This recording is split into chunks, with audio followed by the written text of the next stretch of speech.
The show has begun. And what show is that? I think everybody knows, Corinne, but I'm going to let them know just in case. Welcome to My Safe Word is More. My name is Al Jackson, and I'm finally able to sit down with my girl after I feel like it's been too long. But one day's too long. My girl, Corinne Kaplan. How are you? I am well, sir. Yes. I had a fantastic weekend. I am going to bring this up right away just because it is our very first true shout out, and you'll know what I mean when I explain. So one of my friends came to visit me. My friend Rachel came to visit me from out of town. Shout out to Rachel. And when she was in town, she said to me, she's like, I just want to let you know how much I love the name of your show. And I was like, oh, yeah, me too. I love it too. It's amazing. And she said, basically, so she was traveling. She was in San Francisco for a work event. She's staying at a hotel. And she doesn't know anyone. Like, it's a brand new company that she's joined. She's at this hotel, and she's like, I met a guy at the bar. He was, not amazing looking, but he was there all week, and so was I. So we started hooking up. And she said, she goes, no one has ever asked me this. I don't know why he said this, but they start getting intimate, and he goes, wait, getting intimate at the bar? No, they went up to his room. Yeah. Okay, there we go. I'm sure she spent whatever amount of time vetting him at the bar, and then was like, fuck it. So she goes up to his room, and he goes, before we get going, maybe do you want to pick a safe word? I think they were talking about being into choking and other things. And she goes, yeah, more. And that, my friend, yes, an organic shout out. That's right. In the moment. And when she was telling me she liked the name of the show, I was like, yeah. Like, I didn't know where this was going to go. And then when I was like, I can't wait to tell Al. Well, it's just, that's just weird to me because that was always, I felt like the balance between being a person that puts up numbers like Jordan with the one night stands where you're like, wow, that's a lot. Uh-huh. Or you meet people where you're like, you've only been with 5 people your whole life, but like, they've done everything. Because if you were in an 8-year relationship, I'm assuming everything has been explored. Mm-hmm. So then that's the balance is like, do you want to have a bunch of kind of single serving people, or do you just want to have one person and explore the universe? And the fact that they were talking about safe words before they hooked up is like, they must have really been able to do. She said she got a full week's worth because they were both just in the same hotel for this complete week, and they don't work at the same company or anything. They just happen to be both business travelers. And I will tell you, as a business traveler myself, I don't often, I've never, I want to say never met somebody at the hotel bar that I thought was decently attractive enough to do something like this with. I do go on dates in other cities. I have dated people, especially, I had a long contingency with lots of people in Salt Lake, I like what you called a contingency. Yeah. Like, it seems like it's a divorce. It's not finalized. I had a residency like you would in Vegas in Salt Lake, and I had a tear. Like, I had one boyfriend, then another boyfriend. I was really dating a lot of Salt Lakers. Anyways, so hold on. I want to get back to you because you, more than anybody, I think, are prepared to talk about hotel bars and how different they can be. Because there's a lot of different kinds of hotel bars. There are the corporate hotel bars, which you can tell don't expect to make any profit because it could be game 7 of the finals and there's like 4 sad dads and like rumpled suits. But then other hotel bars, if they're upstairs, that's where like the ballers are. That's where like the $2,500 prostitutes are, and or the escorts or whatever you call them. And then there's some cities you go to where people, like regular people that aren't staying there, party at like the bar at the Aloft hotels. Like that's like there's one downtown in Denver, and like there's people like it's like the bar's going. So it's interesting. What do you think that? Where do you think the difference is like in terms of mentality going to a hotel bar? Yeah, so it depends on, like you're saying. So when I'm staying at a hotel and like I'm in, a standard Marriott, like, there are times when I'm at a W and that's almost always a thing. Because they're beautiful people, the W. Yeah, and it's expensive. And what they do is there are certain hotels that are marketing to outside, like you just live in the Phoenix area and you go to the W. W has a big pool party every Saturday. Like they're actually like they've created it to be like a hangout, whereas the hotels I mainly stay at, because I mostly stay at full scale Marriotts, that's just like budget wise and like I'm a Marriott person, those are really just boring corporate. They're not like the high echelon. It seems like it's on purpose. Like and they're not trying to wow out. The colors in the Marriott, they're all like that fake oak. You know, where it's just like it looks nice. It's not cheesy. No, it's just like you never leave anywhere in the Marriott and be like, that was Liddy. It's impossible. They made it so you can't. No, you can't. But the other thing is, like, at a full scale Marriott, I have access to the concierge lounge, right? So if you're anybody who's anybody, you're really going to spend your, like if I'm doing work in that concierge lounge. Right. And tell everybody what the concierge lounge is. So after you hit a certain status, there is a lounge available on usually the top floor. And it is like during happy hour, they have like a little buffet for happy hour. They have drinks. Depending on the Marriott, sometimes it's open bar, sometimes it's not. But it's the highest echelon of Marriott stayers. So I guess I'm platinum elite, I think. And so they have breakfast every morning. So you don't hang out with the unwashed masses who are just eating at the actual Can't believe you can go back for more. You can keep going back. They won't even charge you. But like it's also in between, like they have like snacks all the time, and you can get like, they have an espresso machine, whatever. Depending on some of them, they're really, really nice. It's a bougie, open food pantry. And I got news for you. During the entire pandemic, all those fucking concierge suites were closed, and it drove me insane. Totally insane. I told you about my thing with the relationship of hotels and the pandemic and how they really use that as at first a legitimate reason, but now just a permanent reason to kind of taper off with the amenities. Yeah. Like there's no more pens and papers in the hotel rooms. No more lotion. Black man, y'all ain't got no lotion. I agree. No lotion for these elbows. Okay. Like I noticed stuff like that. You want me to tell you the wildest thing that I am going to mention that I can't, I'm going to tell you why I know it. And this is so stupid. They've stopped stocking the Mormon Bibles in hotels. Obviously, there's been times where I just said I spent a lot of time in Salt Lake. But I've noticed that they no longer have them. I like that you said that stop stocking them. Like people, like they're going through them like hotcakes. Yeah. People are just taking these. Like, it's not take a Mormon Bible, leave a Mormon Bible. Like it's probably still there. But there's no more? No. No. Have you stolen a Mormon Bible? No, but I have done. I did something else with one of them. Okay, once. well, we'll just say you stole it. No. Because that's what Jesus wants to think. Yeah.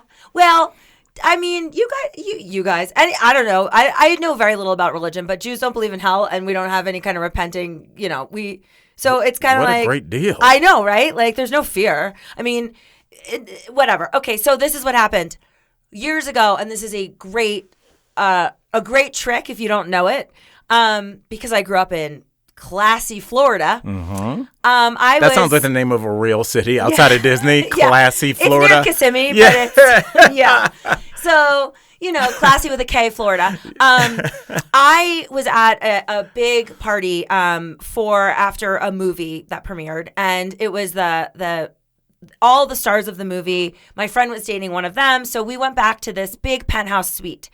And I'm not a weed smoker. You know that. I live in Colorado. I could easily admit it if I was. I'm terrible on weed. However, as a kid, I did sell some weed. There we go. So I'm not unfamiliar with weed And things. as a kid, do we mean high school? 29? No, Okay, yeah. high school. So yeah, right up until you could go to big girl jail? Yes, correct. Okay. I think you do good in jail, but go ahead. I told you I want to do 60 days in. Yes. Yeah. I think you'll be good on that.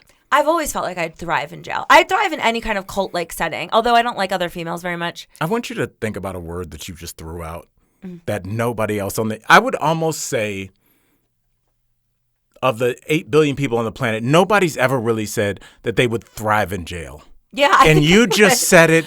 It just rolled off the tongue like, honey, I love you. I mean, I eat like I'm in jail now. Yes. I work out like I'm in jail. Yeah. How much change really is there? Well, I think the question is for you, are you going to have a boyfriend or a girlfriend? In jail? Well. Or no. Are you going to? No, you could have a CO boyfriend. You could have that I would do. An inmate girlfriend or an inmate. No. You're the girlfriend. So I'm definitely nobody's bitch. I am a 0 on the Kinsey scale. So there's even the butchest looking girl still doesn't have a dick. So I don't think I could do that. However, as evidenced by me going to sleepaway camp when I started hooking up with a counselor and I got found out and they had to report it to my parents. You got found out. Yeah. What about him? He should be in jail. Yeah. Should find out. They had to okay with my parents that they were like, she's having a camper counselor relationship, and if you have a problem with that, we'll fire him. But like it's up to the parents. And my mom was like, tiny golf clap. Go ahead. Go, Your girl. parents were cool with that? Very cool with it. Oh, I'd have been like, you know what? Don't fire him. Just keep him right there. I'm going to be there in a couple hours. No, my dad was like, oh, he comes from a nice family. Like, how old were you? So it wasn't a big differential. I was 14 and he was 17. But that's the camper, or he might have been 18. I mean, look. No, he must have been 17. No, look, dog. I can't. I'm sure it was not. But you can't. Okay. But I didn't have sex with him. But like still. If you're 24 and you're dating, even let's say 38-year-old, you can say, wait, he's 37. He's 39. But when you start, when you're 14, mm-hmm. A year is 10 years in jail. So I continued. Okay, so 14 to 17. Yes. That's a big difference. What is he doing at 17? Why are you in a way camp counselor at 17? Well, I mean, he went to camp. That's fine. I was a counselor at 17, but because you go to camp there like as a kid. Why do you want to go to camp for a summer with randos? Are you out of your mind? First of all, it's very expensive. It's the first place I ever smoked weed, actually. It's the first place I ever gave a hand job. I mean, you learn a lot at sleepweed camp. I like those are your first two. She was peeling her fingers off, by the way. Like in your face. She should have shut a briefcase and been like, we close our case now. Yeah. Like you can do all those things anywhere. You could do that between 3 and 6 p.m. before your mom gets home from third shift. Yeah. I'm just saying, I have a story for you. You just unlocked a memory. Don't do your story first. Oh, okay. So I'm trying to wrap this up because I've gotten so far off kilter here. 14 to 17, I ended up dating him. I tried dating him for a little while after, and it was much weirder when we were not in sleepaway camp. Oh. It was weird. Well, then you're in the real world, and people see his shame. I was in 9th grade, and he was a senior. I was still in 8th grade, maybe. Like, it was a little weird. Ooh. But he would come by the house, and my parents were like, oh, this lovely. Yeah. We're friends on Facebook. I'm gonna DM her after this. Like, what's up, dog? Wait, you had being a predator on my girl. Okay, so first place you smoked weed. Back to the original story. Thank you. Yes. I don't want to get off topic because this is good. So, we all go back to this penthouse for this after hours, this after party. So we did like the official after party with everybody after the movie. We went to the movie premiere, went to the official after party. Then just like the main like headlining actors, the executive producer, and a few people went back to this penthouse, and I was just there. Say the people who matter. It was only the people that mattered. I wish I could tell you the names of them, but I feel like it's not really fair to give all that out. So we go back there, and this is long before weed is legal anywhere. I'm still living in New York City at the time. And like I said, my best friend was dating the main actor in the movie. So we go back, and by the way, when the movie rounds out, I'm looking at her during the movie. I was like, this is the worst movie I've ever seen. It's really bad. Yeah. I'll tell you on Patreon what movie this is, because I don't think I'm the only person that thought this was a terrible movie. And so I'm like, this is so awkward. Was this pre-Rotten Tomatoes? Yes. Okay. I just was like, this is such a bad film. And so like I'm like sitting there with her, and I go, look, we got to talk to, like, her boyfriend is, they were newly dating, but I was like, you got to figure out something creatively nice to say. And so she's like, well, what are you going to say? And I was like, I think I'm going to go with the score was excellent. Ooh, that's even worse. It gets even worse because now everything ends, and we were sitting in a row with everybody, and then we we exit, and then immediately he corners us both, and he's like, okay, what'd you think? And she goes, honestly, the score. And I was like, you fucking cunt! That was my line! And now you gotta be like, the lighting! The way you rolled the credits. I mean, I had no idea what to say. It was the most worthless piece of shit movie I've ever seen to this day. It is plotless. It's dumb. The actors are hot, but like other than that, it's the dumbest movie. So anyways. Where's My Car? No. Okay. I think that movie was better. At least that was funny. This movie's not funny or sad.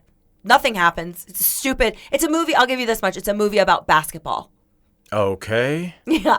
So anyways, cut to, we're at this party. I've seen every movie. I'm sure you've seen this. I'm sure lots of people saw it because they had like big headlining actors in it, but it was just a trash movie. The Basketball Diaries? I'm not telling you. That's it. I guessed it on the first one. Yeah, look at her face. No, it's not. Okay. It's not. Yeah, I've never seen The Basketball Diaries.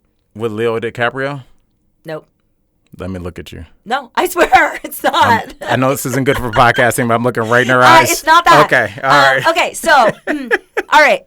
So I love talking to you.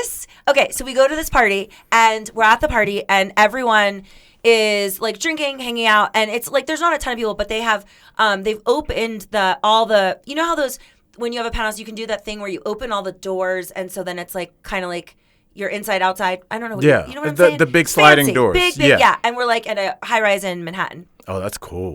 And so somebody's like, okay, like let's smoke weed, and somebody else is like, I don't have any papers. Someone else like, I don't, and I was like, I don't say anything. I retreat into the bedroom. Oh no. I go to the first drawer. I pull out the Bible. No. I come out and I just present the Bible and I go, hey guys, I don't know if you know this, but the first 2 pages are for joints because they're blank. And everyone at the party's like, oh my God, did you just rip the Bible? I was like, I'm a Jew. I think we're like. It's easier to smoke it when you rip them. I go, you have to rip it out. So I rip it out and then I was like, give me the weed. And they were like, okay. And my friend was looking at me like, you don't smoke weed. What are you doing right now? And I was like, no. I don't smoke weed, but I have perfected like how to put a filter and how to roll a joint. I know all of these things because I grew up in classy Florida. So I retreat to the bedroom because it's too windy with all the doors open, and I roll like 2 perfect joints, and I come back outside and I'm the party hero. So I always know to check whether there's a Bible in the top drawer because you never know. Or just take the elevator downstairs and get some Swisher Sweets like everybody. Okay. Yeah, and that's it. We're in Wait, Manhattan. can you still roll? I can. Wow. Yeah, I use a dollar bill technique. Okay, would you be one of those people? What is it? Who is it? Waka Flocka that hired his own, or is it 2 Chainz hired his own roller? I mean, look, I know how to roll it so it's not too tight, not too loose. I'm not saying I'm the expert. I had the skill and I had the confidence because okay, here's the deal. My friend is extremely beautiful and also a famous actress. And although I am like probably like her, her plus one, right? Like I'm just the extra chick that no one really gives a fuck about. I became the center of attention because I am the person that will do that. See, the woman that can roll is queen. I think that's the woman who knows that the blank page in the Bible is supposed to be for this. Ancient Roman saying. Wait, but I'm telling you, this is why I love talking to you because you unlocked a camp memory for me that I haven't thought. Like, I hope people are understanding when my mind is super. I live my life in chapters, and when that chapter's gone, I don't think about it anymore. And I must have been probably 15, and just my mom was like, "We're going to send you to summer camp in Canada," and so I'm like, "Okay, that's amazing." Yeah, well, yeah, but in you have to remember this is me come from Cleveland. This is pre-orbit, so like traveling was still a big deal. So I was like, I'm going out of the country, and I looked at the brochures, canoeing, bow and arrow, all this kind of stuff. So we're like, we're good. So I think we drove up to this to this place. My parents dropped me off, and tearing up because I was like a month and a half away from. I had never really been away from home, and they have the roll call. Hey, welcome to camp. I think it was called Camp Star or something like that, which I always thought was a weird name. And they were like, well, Camp Star. And there's a Camp Blue Star, but that's not in Canada. Yeah. My best friend Julie, who I always talk about, was engaged to the owner's son. Oh, they broke that off. Yeah, I don't know what kind of camp this was, but okay, it seemed like a normal camp for like the first like hour, and then they were like after dinner we're gonna have our first group session. I was like, what? Excuse me. I'm like, yo, the basketball court is lit, and we're gonna go, and we get in this group session. I am 15. I don't know anything about nothing. And like they were like, okay, in front of you is a board. I want you to write your biggest fear across it and who you want to be proud of you by the end of this camp. And I'm like, and people were like, I want my dad to be proud of me. And they were like writing this on. And then like the leader would come and hold the board and you'd be like, I want my mom to respect me. And like they were people were crying. This was like a camp for like at-risk youth. Oh my God. And like I was like, I called my mom from a landline payphone in Canada. It's the like, only way you can. Yo, come get me. So she couldn't come till like, I think she couldn't come back till like that Friday. So she was like, there ain't no way to get me back now. Right. And so I had to stay for like 5 days. Hotel California. And by the time my mom came to get me, well, she called. She's like, I'm going to come get you. I was like, I love it here.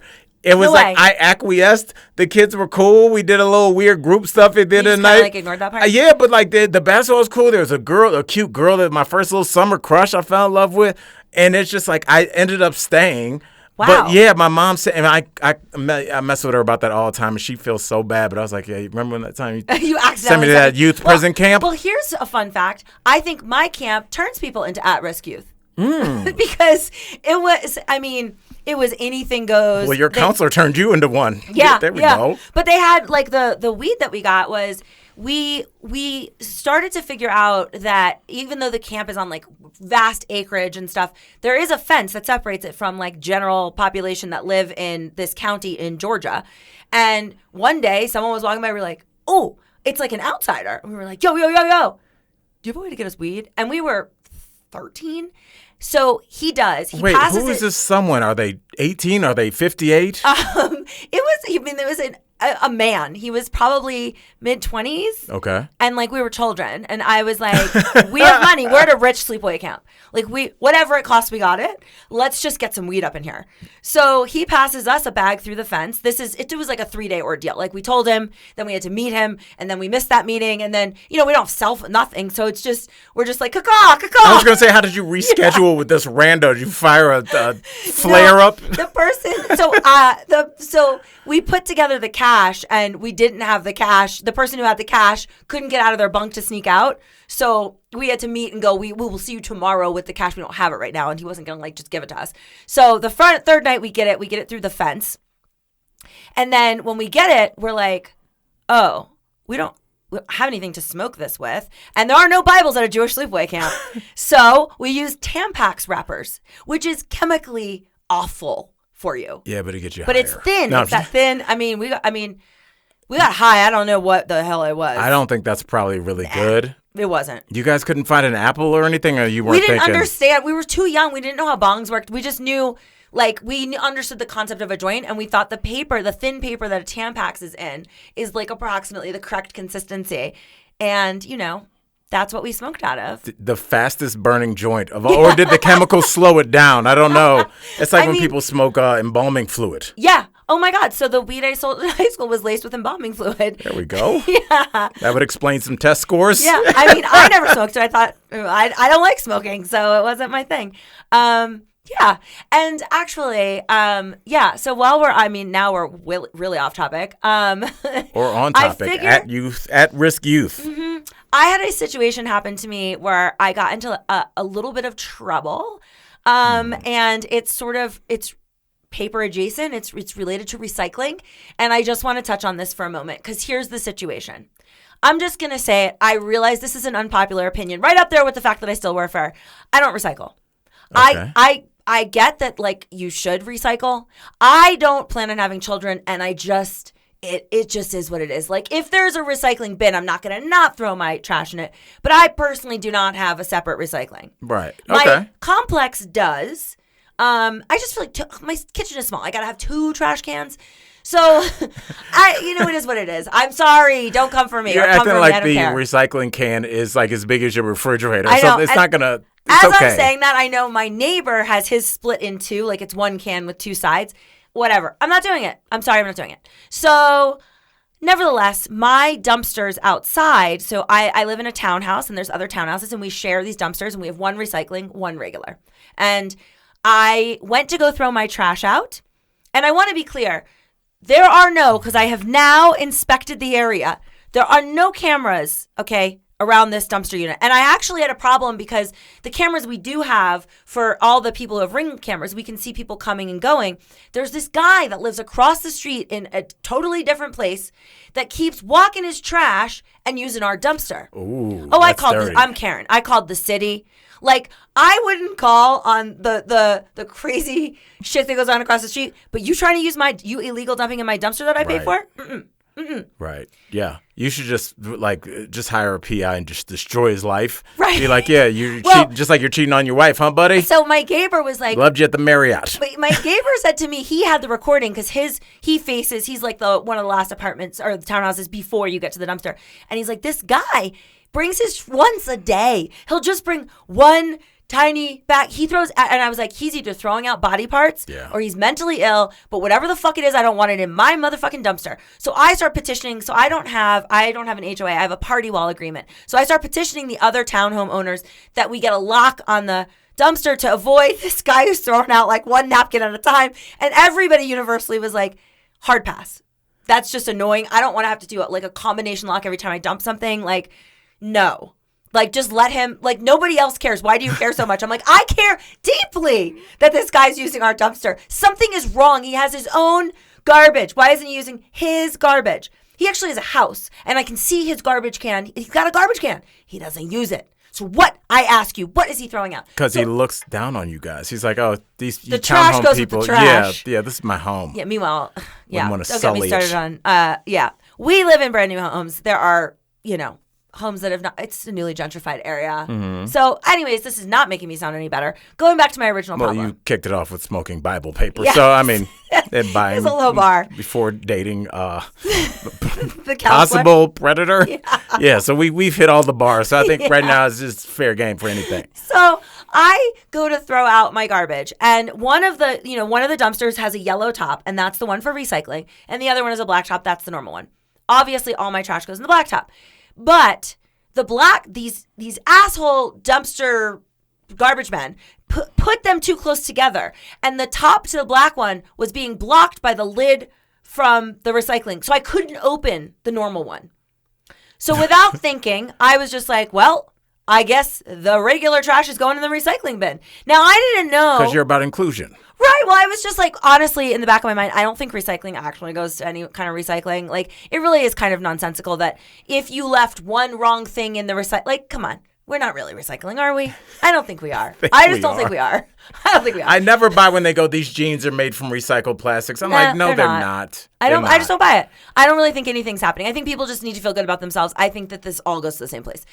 Well, so I don't even flinch. I just put it in the recycling and go about my business. Within 12 hours, I get the following email. Is somebody snitching? Well, this is what I don't understand, and maybe you can help me. Sincerely, the guy across the street. No. This is from the property manager of my party wall agreement.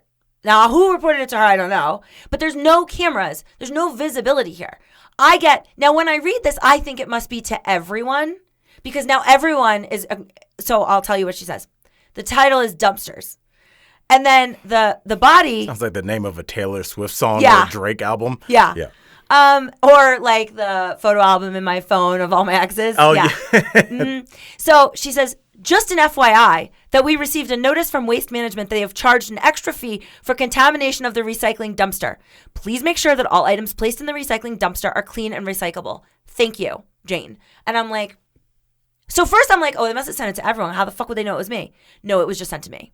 Oh. And so now I realize what had to have happened is that they opened my trash, went through my trash, found a piece of mail or a prescription with my name on it, and that's how because here's the other problem. They don't know. I only know two of my neighbors, neither of which would rat on me. Right. And even if they had cameras, they don't know my face goes to which townhouse. These people don't know what I look like. It had to be that they went through my trash. I ask you, how important, how diligent is this? Is this what they do? And then I wanted to respond. So here's the dilemma. That's so weird. I'm trying to think about Isn't what it would because if there is closed trash, you go. If you're a garbage person, you go. This is annoying. But I don't want to have to, but I'm not going to open. I wouldn't open my garbage. I don't know. Do you understand what you could possibly be looking at in there? Of course. And so it's not good. Mm-mm. So to open the trash.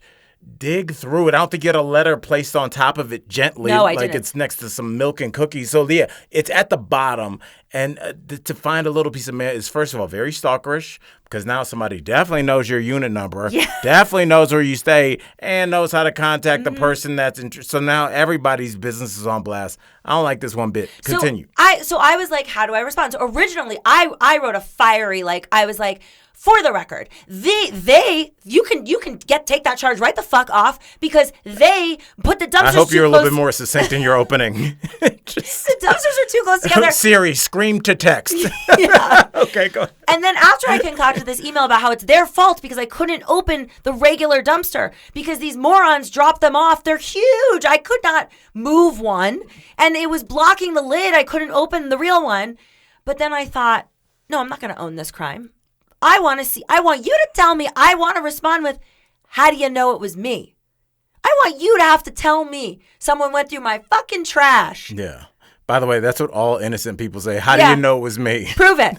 Yeah. I mean, that's what a lawyer says. And honestly, I don't think she wants that smoke and I also don't think you want that answer. Because, and I will say this, I'm glad and I hope this stays here because I don't want you to be kind of one of those weird celebrities that has like a weird death where like something weird happened where you got trapped in between both the recycling and the trying to do something, trying to open the lid. And then it's just like on TMZ, it's just like, remember Corinne from Survivor? Here's how we found her. And it's just you super embarrassing with your arm in the recycling lid. And it's like, I'd be like, that's not my girl. Don't remember. Take that down. Yeah, I get like guillotined by. Some kind of weird way to die. Well, just so you know, I'm very risk averse. The second I realized there was any challenge to, like, I was like, maybe I could push. And I was like, no. This is like fucking with a vending machine. You don't do it. You don't do it. You just don't do it. Yeah. You don't. And how many people? It's just always like, again, and it's kind of not to bring back the escalator thing. If the previous episode we talked about, I talked to a gentleman whose wife fell off an escalator at Bronco Stadium. And I still think about that. But it is weird, like like when you die in a weird way, like it would take a second to be like, one, is this a joke?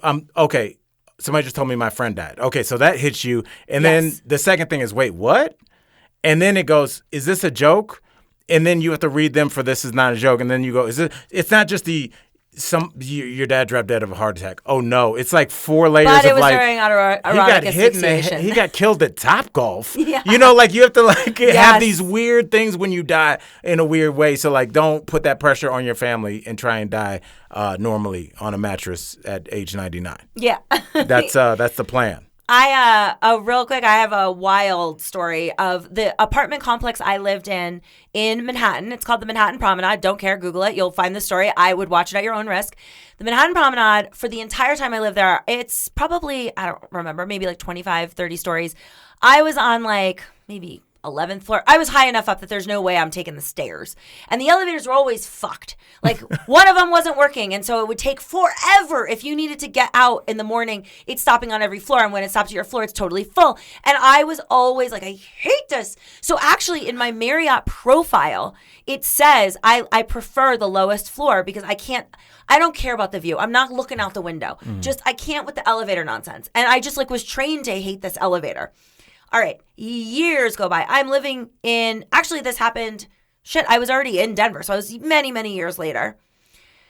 There's video footage you can Google again at your own risk. I've seen the footage and I cannot unsee it. Don't ask me why the security people released it. They were not up to code on their elevators. Oh no. Never bothered to do anything. They were way outdated. And you see video, it's the morning rush. And a guy walks off the elevator, and then behind him is a group of people, like they're all about to get off the elevator, and it's a smaller shaft, like. So the first guy goes, and then all of a sudden, the second guy who's about to exit the elevator, he's got a backpack on. The elevator drops, and his body goes like fucking liquefies in between the crack. Like you just see him disappear. And the people on the elevator were stranded. It only dropped 1 floor, but that's enough to kill you. No. They were stranded with his body parts for like 9 hours before they could get them out. Oh, they're all traumatized. Yeah, and it was like a nice looking young kid that lived in my building. So I am just, sorry to be such a bummer. R.I.P. Sam. Yeah, but he's very Google. Oh, that's the worst part. So the reason I found out, my cousin still lives in New York City, and he had been to, the Manhattan Promenade, like he had been to I lived there for 8 years straight. And so he saw it on TMZ and was like, holy shit. They ran the story on TMZ because it was so obscure. So this poor guy's family and friends, and they ran it before like His whole family was notified. Oh, my God. And they had the fucking surveillance footage of you watch him die in this video. It is. Yeah. It's so interesting how they I've worked in news stations for a while now, like not for the news, but like news adjacent, whatever building's attached to the news building. And I was in the station of this news building that will remain nameless. But I walk in, and it was so interesting because we had just had our shooter training. Somebody's in the facility thing, and this is kind of pre when all the mass shootings. Some had happened, but it wasn't daily like it is now. And I remember sitting in that meeting like, dude, what? Okay, no one's coming here. The next day, I walk into the lobby of this station, and there is this dude, I would say like a 38-year-old, kind of built, like a guy that doesn't look like he works out. He looks like he has a job where he works with his body. So that kind of solid where you're like, you don't want that smoke.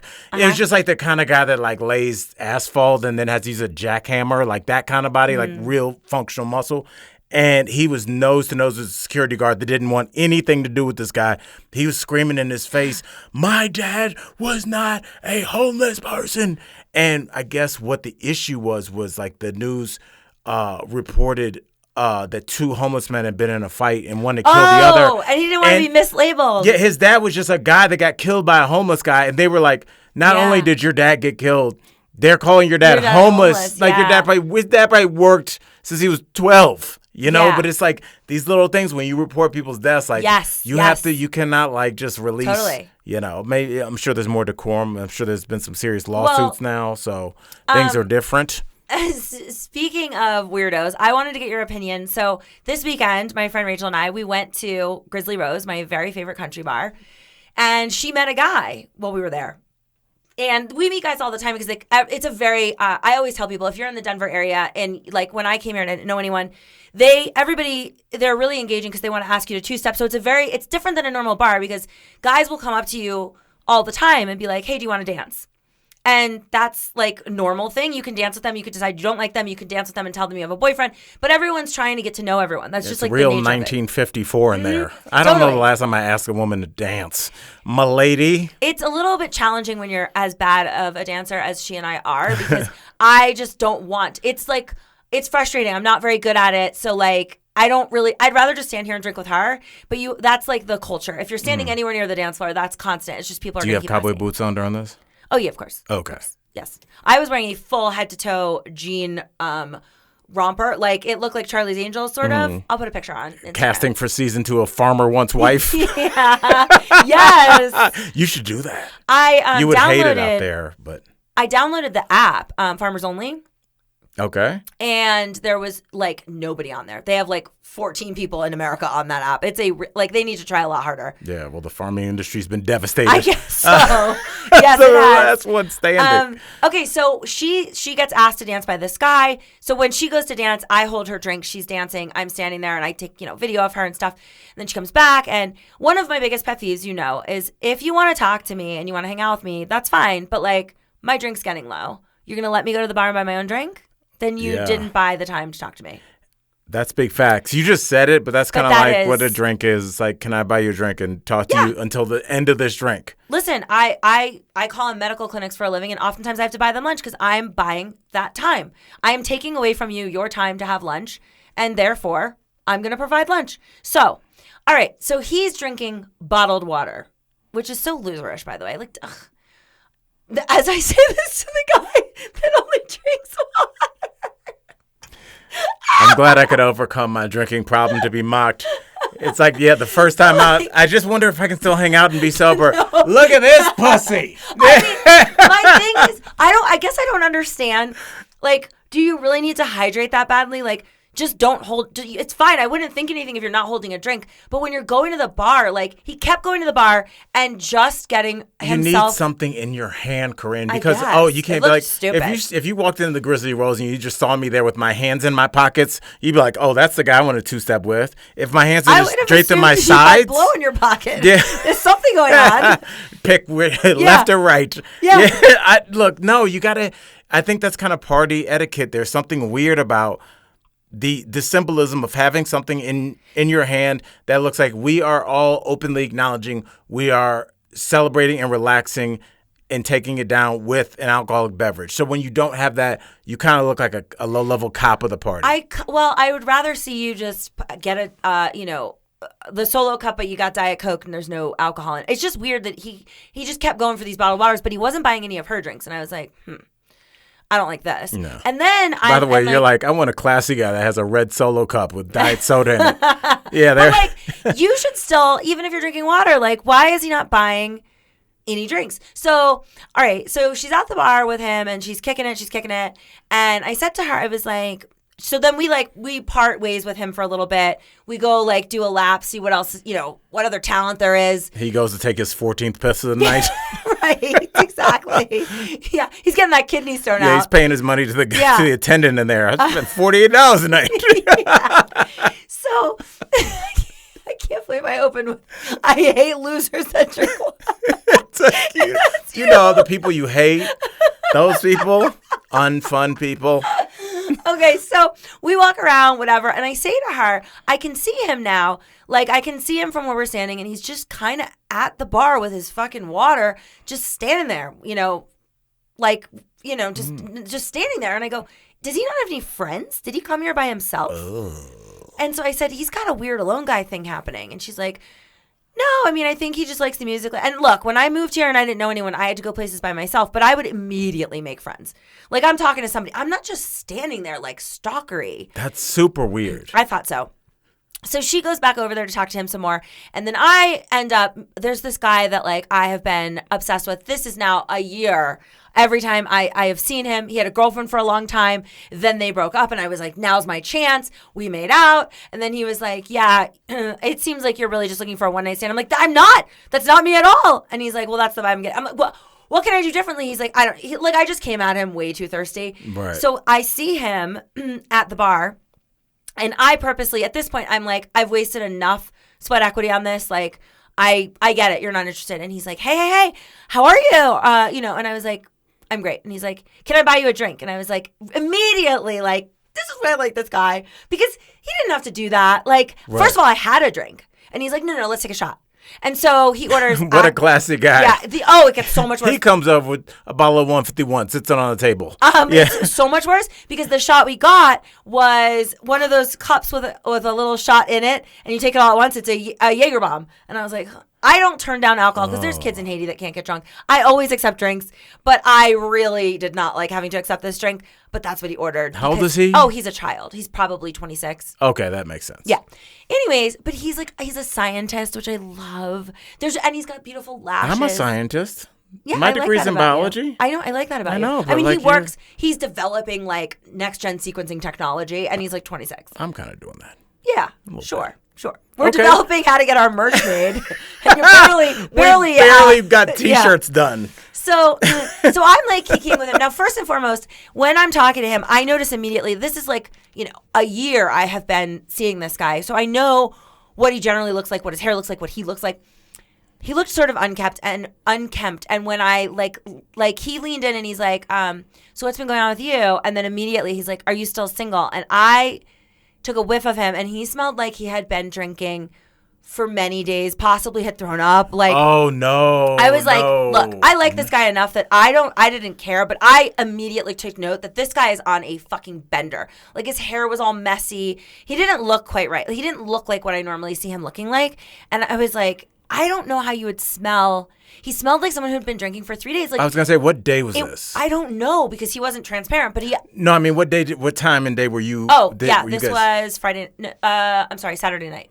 That's interesting because sometimes on Sundays you'll see somebody that's been going all weekend, been through it, and you can tell they're a pretty girl, but their hair is kind of matted, and you know that somebody this put together normally wouldn't be missing the easy things. And it's like, oh, you haven't slept, and the one night you did sleep, it wasn't at your house. Yeah, you can see. Yeah, you gave up with this blowout. You were just like, I'm not. Not a lot of toothbrushing in there. Yeah, okay. Well, I was a little nerved out because he's usually so he's the one that's like, you are aggressive. Right. He's not me. So I'm talking to him for a little while, and I go back over to Rachel. And meanwhile, when I'm talking to him, he's like, "Are you still single?" And I was like, what's it to you? Like, what difference does it make? You're never gonna make a move here. And he's like, "Well, I'm still single. And I was like, okay. And I go, are you on the apps? And he's like, no. I'm not going to get on the apps. And I was like, okay. And then I'm just trying to exit the conversation. He's like, do you want to dance? And I was like, sure. So I go over to Rachel and I'm like, hey, this guy, the gentleman here, bought me a drink, which bought him a dance. Yeah. So I'm going to dance with him. While I'm gone, she then comes back over to me and she's like, he's like really, like he has kids, like young girls, and like he's a really good dad. And is that why he's at the bar? I hate when people say that because I'm like, my best friend Joyce would always be like, because you know Brad. And I was like, you don't know Brad and I don't know Brad. We met him last night. Right. Like, why are you generalizing? We don't know this guy's a good dad. So in any case, I'm like just happy to, like, I want her to have a good time. So she's like, he's really, really religious. And he told me he's drinking water tonight because he's got to go to church in the morning. And I was like, okay. I mean, I'm out on this guy at this point. Yeah. I'm out. This guy is like, seemingly great. And she's just in town. And she's like, well, so she ends up, he decides he's going to give us a ride home. And they end up hooking up in his truck. And I guess I assumed I assume you got out. Oh yeah. I need another set of eyes. Yeah. That is a great comment. I got out of the truck and she stayed in the truck. But he, kept being like, I have to go to church in the morning. I have to go to church in the morning. Dude, okay. So whatever, they get a little intimate. She leaves the truck. She's like, okay, like I'm assuming like, probably call me after church. He never called. Oh, the good guy didn't call? Right, the good guy. Corinne, that makes no sense. He's a good dad. Yeah. Yeah. So weird alone guy situation still stands. I stand by my assessment that weird alone guy thing is a thing, and you need to. Do you see how both of us called BS on this Yes. dude? I never laid eyes on him. You immediately. Look, people don't like Corinne and I because not usually. The way that we approach things is not pleasant. And the thing is, for all you guys' pleasantries and give them a chance, and a stranger's just a friend you haven't met yet, you're in the back of a trunk of a rental car. Yeah. People run in patterns. And it's just like, here's what I always do when any type of information passes through my ears. I go, in 45 years of life, of all the people I've met, all the places I've traveled, have I ever heard that before? Mm-hmm. And if that passes through the filter of just like, yeah, I'm like, okay, I could see how, like, yes, you're technically cheating, but both you and your husband are seeing other people to divorce. I've heard that before. That's a thing. But the whole, like, I met this nice guy. He was hanging out at a hookup bar. Oh, very much. By himself. And that's the area that he was standing in. That's close to the dance floor where everyone. It's a massive place. There's pool tables. There's 2 mechanical bulls. There's a lassoing room.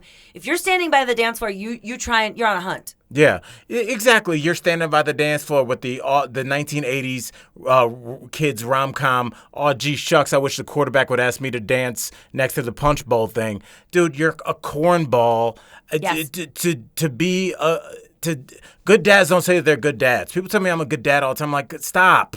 It's like it's like saying, wow, you remember to feed yourself every day. Like, of course you do it. You want to know who the only person who can say you're a good dad is? Your fucking kid. Yes, exactly. That's it. That's exactly. It. So, like, and also, a good dad doesn't share his relationship with a rando within 20 minutes over water while she's down in scotches. Right. Like, oh, let me tell you, my daughter, she is in Oklahoma this year. Like, I'm not telling you anything. I want you to know I have kids. Right. How about that? Right. Or the exact numbers? No, we're not doing it. So this is why I love you. And this is why people need to listen, because we'll just say all the unpleasant things and you can still be like, oh, it's a nice guy over there. But in your head, you're like, scumbag. Yeah. Scumbag. So on the topic of scumbags, so my very favorite Facebook group, Are We Dating the Same Guy Denver? Yes, which is becoming my favorite Facebook group. Which I am still happily involved in. I have news. And you talk about it like it's an open marriage. It is. I'm like so scared they're going to break up with me. I have news for you. Okay. I want to be clear. And I don't think you know this about me, but I bet you could assume it. I'm going to tell you this. When they asked me, because in all the interviews you do for Survivor, one of the dumbest, most basic questions that every outlet asks you is, in your pregame interviews, what are you going to do if you win the $1 million? And I always answered the same way. I don't know, but it's not going to go to puppies, children, or cancer. I think charity starts at home, my home. So I am very anti-charity. Even cancer. Cancer made the... No, I sit down for cancer. I am not. I'm sorry. I donate blood. I work in a profession where we're furthering research, but like you quickly ran out of things that you do. You're like, I donate blood, and then you went to your employment that only benefits you, but go ahead. But I do donate blood. So, I drive a nice car, okay? I live in a really nice house, okay? I don't recycle. I am a treasure, okay? You are. So I see this on the page. And this is important because of how little I care to donate. So I see on the page for Are We Dating the Same Guy Denver? There is a multi-paragraph. It's all this information about how it takes about 60 hours a week to run the 1.4 million people that are involved across all of the different, like, Are We Dating the Same Guy in all these different places? And so the person that runs all of this said, but I realize we need more resources to bring it into existence while continuing to operate and grow the current groups. I've started this GoFundMe to help raise as much of the development and operational costs as we can. If I tell you, I went directly in and donated. Without hesitation. Not only did I donate, first of all, as George Steinbrenner said, if you tell more than 3 people, it's not charity. I went anonymous. And then I sent the link and asked every one of my friends, like, donate. Like, we want this page to continue. This person, and I don't know, it could be a scam, but I just was. So now I want you to guess. This started. I donated. It was probably last Friday. I want you to guess where the GoFundMe is now. What was the limit she wanted? What was the goal she said? The goal is 50,000. What? 2 million? No. So I mean, it's a target demo for fundraising. If she had thrown, and we're gonna do something with dogs, it would have been off the chart. So I just thought this was wild because it's only been a few days, and so far she's raised $34,974. Ooh. And I was like, oh, I'm not the only person that, like, look, I pay for Netflix, I pay for Hulu, I pay for my Amazon Prime membership.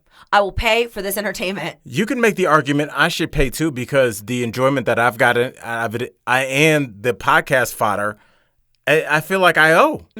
I will not be paying, but I do owe. But I want to say, in the history of time, other than Eliza's political campaign, which I really love her, so there was really no choice there. Love you, Eliza. I've never donated to anything else in my entire life.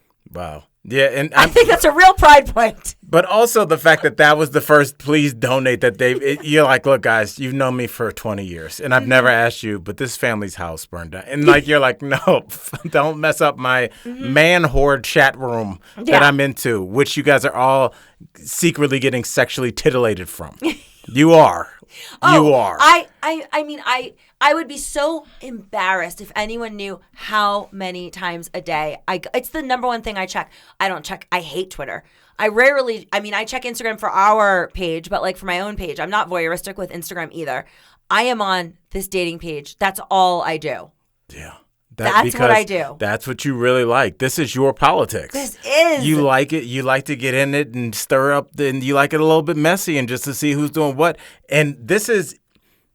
I would love to find out what happens to any random dude whose name is circulated on here because it's almost a complete parallel of what I consider cancel culture, in that people think, okay, Al said something on DBL. He's canceled, right? Okay. So 80% of the country cancels me. But the 20 that stay are like, I'm Team Al till the end. Yes. And you kind of want 20% diehards rather than 80%. Yeah. Right. Like you want 20. And so with this guy, the man X, it doesn't matter who's on this forum, even if 75% of the women are like, this scumbag I dated, look, if I think I know where he works. Look, I'm gonna bleed dog poop on his porch. We're gonna get the other 25 are like, I think those girls are being a little hard on him. Yeah. He's just doing his thing out here. Yeah. And that's kind of what you want. It's almost as the thing is like you almost want to be canceled because it gets rid of it's almost like when you're chopping veggies and you get rid of the garbage and just have the stuff you want to cut. Like I'd rather less, but like the part that I'm really going to use. So I'm anxious. You might have to hook up one of these guys just for the science of it. I mean, yeah, as you're saying all of this, I'm thinking I might change my profile to I don't donate to charity. I don't recycle. I'm going to expect you buy my drinks because I always say like, oh my God, if there was a girl version of this page, I would be so screwed. Like, I'm a walking asshole all the time. But then who can come at you? Because Right. if a woman comes at you, isn't she sex shaming? That's the thing. If we're sex positive, why are we sex positive for the dudes? Yeah. He's not putting rings on fingers. He's not saying like, hey, let's sign this contract and I clean out your savings. That's one thing. But if one dude's like, I've always said I was kind of this version, but only because I was in a different city. A lot of times women also are not looking for lifelong commitment at 27. It's like, yo, this comic's cute enough, funny enough. He's in town till Sunday morning. All right. I know, but I'm concerned that if the men were able to chime in, like, this bitch been on the dating apps for 5 years. I went out with her. She ghosted me. Like, I would have a bad review. So thankfully that doesn't exist. While we're on the topic of dating, I have a question regarding dating that one of the patrons, Travis, wrote in a little while ago. And I thought that I would get your opinion. It's pretty simple. He says, y'all, how much younger is acceptable to date someone? Clearly above 18, but like is 9 years younger, too much younger. What's the protocol here? Context, I'm 31, she's 22. Now, we just touched on this with my camper counselor relationship. What is your take on aging with regard to dating? Okay. You can be 31 talking to a 22-year-old, dating a 22-year-old. That's in a weird way, not to be too, as somebody that taught middle school, women advance. It's not even a discussion. It's not even about like, well, come on, bro. It's like women are advanced in a lot of ways and remain that way quite often throughout their life. So a 22-year-old woman, as compared to where I was at 31, would have been all right. She'd have been the one like, dude, you got to pay your electric bill. Like that would have. She would have been like. So on paper, it might not look that great, but at 31, you're still considered in the window, because I think it's not the numbers, and I want to hear what you have to think about this, Corinne. It's not the numbers, it's the window of the life that you're in. It is. 31, you can still be a dude and be like kicking it, whatever. A 31-year-old woman is still kicking it. Do it. I love those women, but you still there might be people like, shouldn't you be kind of sounding like, you're still kicking a little bit much. But a 22-year-old girl is in her go-get-it girl phase. He's still in it. You're a little bit older, but like you got one more year in the clubs, bro. And so they're still in this weird party window, which is like 19 to 33, 4. I did 37. Yes, trust me. Yeah. I could see I very much agree with you. I mean, I think it depends what you're looking for. The problem is that, much like you pointed out, the girl being younger works in the maturity angle. Whereas when I've dated the younger men, I make it work, but it's always like I'm tolerating a lot of nonsense. A lot of, I didn't realize, lights and dark clothing can't go in the same laundry. Like they don't have basic life skills. Yeah. You're talking about raising teens that you found chained to a radiator. And you're like, I had to teach them everything. That's kind of how men are. And I don't know if it's different now, but for a large part of my adulthood, which started technically at 18, I always thought like it was weird. I just never needed to know anything. Like I never until I never knew how to like connect a printer. And like I could get my cable turned on and I could go out and drink and have fun and party, but like I had zero life skills until I kind of had to start because it was embarrassing because people were like, dude, why didn't you don't have a savings account yet? You should. Why is all your money in your checking? Do you ate? Yeah. But I was shamed into adulthood. But my theory, and I want to get your theory on this really quickly too, is that women, if we're staying with the theme that women are more intelligent than men, especially more emotionally mature than men early in life, which I don't think I've met some dumb bitches. They're not necessarily more intelligent. Of course, but like emotionally mature, and even if they're mean, they're at least emotionally manipulative. Like they're at least, you're like, wow, that was really cruel. Good job on that one. Like I wonder, is it because when you're young Corinne, like you're in the 5th grade, okay, let's say you're in a classroom full of 20 kids, 10 girls, 10 boys. You and the other 9 girls quickly realize that there are only 2 boys that all of you are interested in. And it's almost a weird analogy to what's going on this who's dating this guy page. And so women very quickly have to realize how they're going to play their position to get that guy. How are you going to be the, I don't think he's cute, and then try and sidle up? Or are you going to be the, I'm the hottest girl here, I'm going to go straight ahead? Or is it going to be the, I'm going to send him love notes? Whatever it is. Are you going to mean girl and just try and shatter the self-esteem of the two girls in front of you? That's exactly what I would do. Right. And they're all strategies to get to the same thing. And I don't think men are ever thinking that. And so we're not preparing our lives around who our personality is going to be. We just kind of show up. And you see it in movies just like, oh, I'm hanging at the beach with a beer. I don't know, bro. I think women are always plotting. And it's that's where the intelligence comes from, like taking in wins and losses and factoring what you did wrong and did right. I don't think men are doing that. In my lifetime, I would say that this is pretty rare, this particular scenario, but it's relevant because it happened to me at sleepaway camp, and it was yet again a counselor. Oh, wow. I was interested. This is a different counselor. Totally different counselor, different camp. Oh. I was kicked out of 4 camps. Okay. So this is your 5th counselor. So I went in total to 4 camps. This was one of the camps.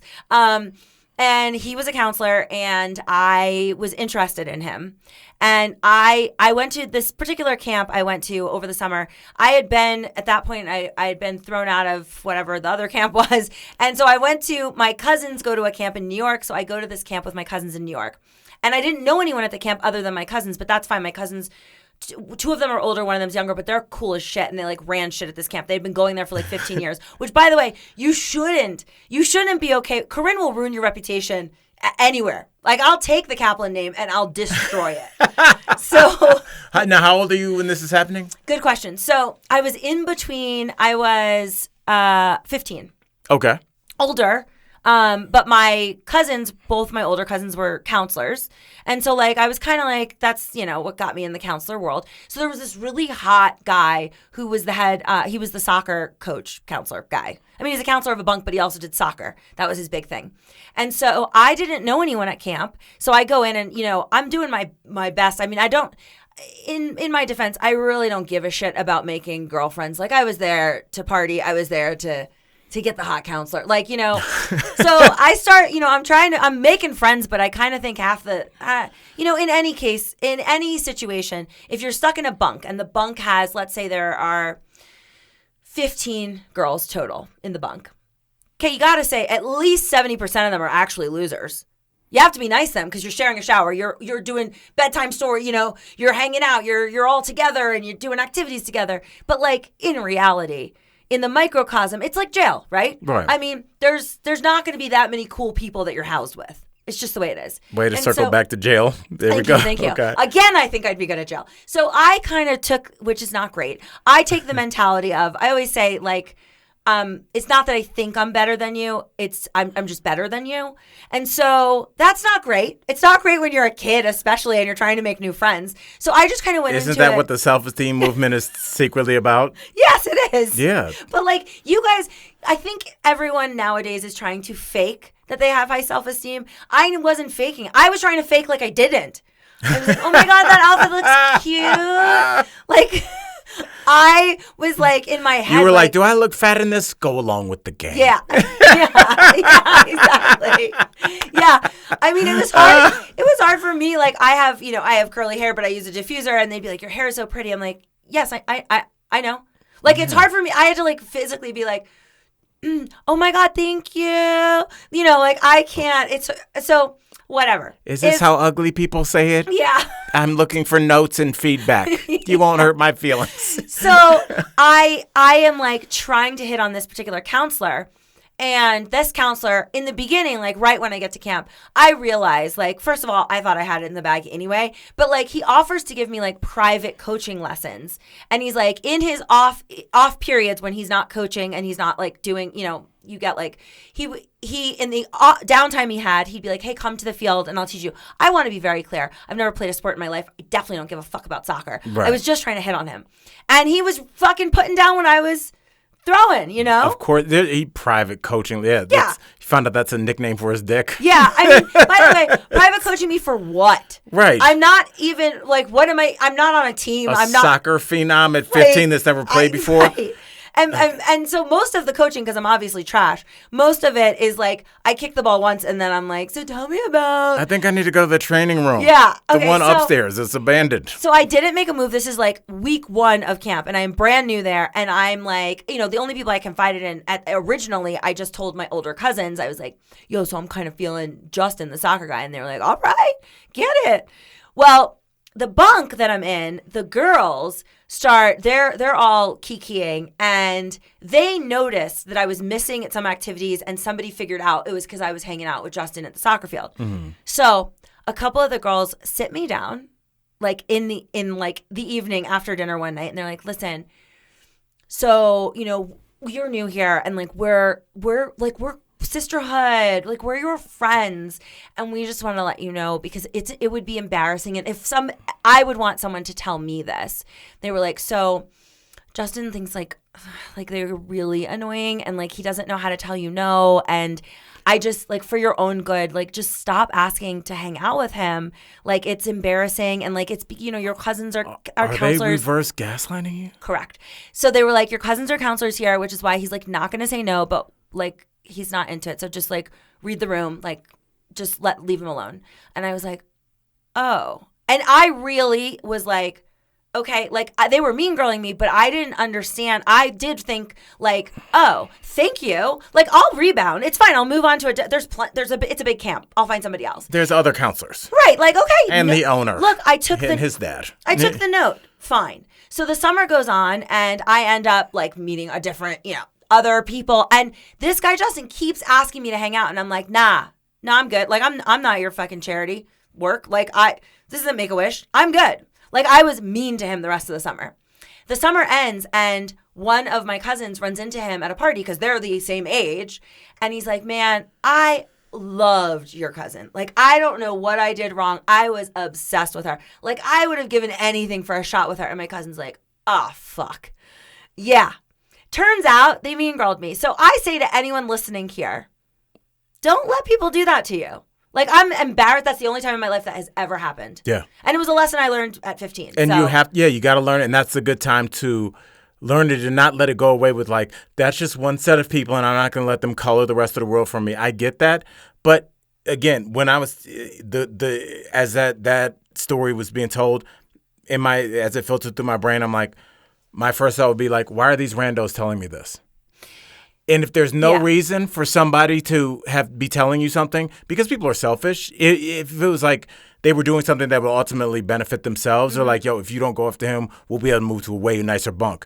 If it's for them, I get it. But if they're just like, we want to spare your feelings, nobody cares about your feelings, especially if they don't know you. So as it turns out, they were all not attractive. So like, I don't even you can only really be a mean girl if you're attractive, I feel like. So the lead mean girl had a crush on him and he wasn't interested in her. And that's where this all began. All right, girl, you ready to get into these emails? I am so ready. Yes, you seem ready. You seem refreshed. I am. It's like it's a new day or something. It is. All right, this first email, this is really interesting because I think this is a question everybody is going to ask themselves at some point in their lives. Clearly we did, so let's get into it. It's titled Potential Move.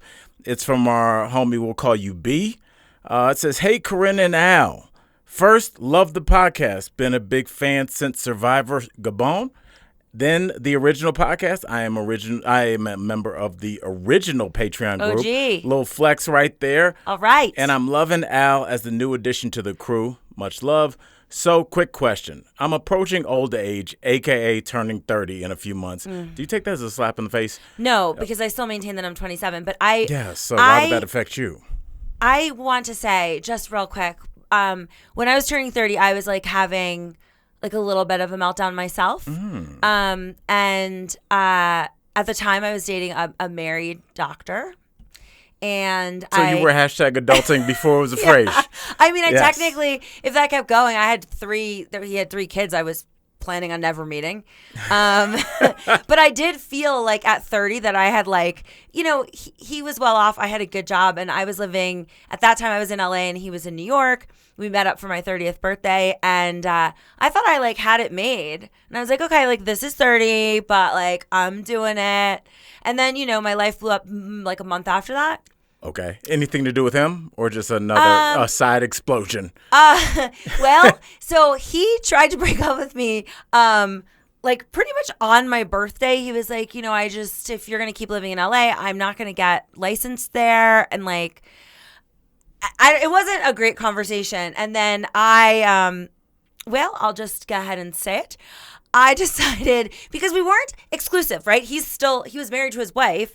He was, allegedly like sleeping in a different bedroom, yada, yada, but he couldn't impose any exclusivity on me.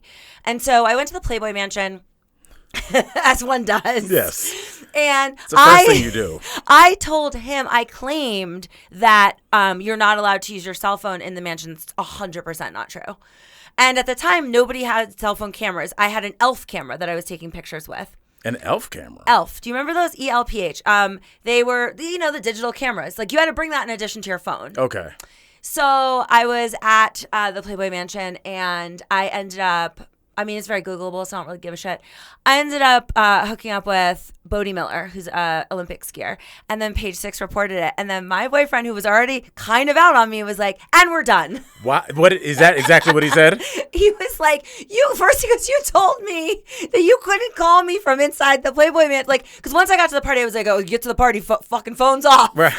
And there's tons of evidence that that's not the case. And in actuality, I was just... You're just going by the rules that you thought before you set one foot into the door. I'm still on Team Coco right now. Yeah, so I got busted via Page Six. You can Google it. That's why I'm saying, like, I'm sure, I don't think Bodie cares, but it's very Googleable information. And how much... What legs does homeboy? Let's get back to the email. But yeah, the goal on a married man to be like, I can't believe your lack of decorum. Yeah. I'm out here cheating on my wife and kids, only to find out these degenerates are out here. You can stay on, and there's pap photos, like there's paparazzi photos, and he's like, it was really disrespectful. He's the one that called me a chronic disappointment, which I turned out to be. Well, no, you did. You are the best person ever. We love you. I continue with B's email. He says, I'm approaching old age, a.k.a. turning 30 in a few months, and have been feeling a little restless. I've only ever lived in two places, spent my childhood in Long Island, a.k.a. bootleg Jersey, then moved to Boston for college, and fell in love and have been here ever since I was 18. However, a lot of my friends have been getting married and moving back to their hometowns, something I am very uninterested in. Good Lord. I've been feeling a little restless and thinking back to when I wanted to move to LA as a kid. I wasn't allowed to apply to California colleges due to an overprotective mother, so that didn't happen. I'm wondering how you knew it was time to move cities.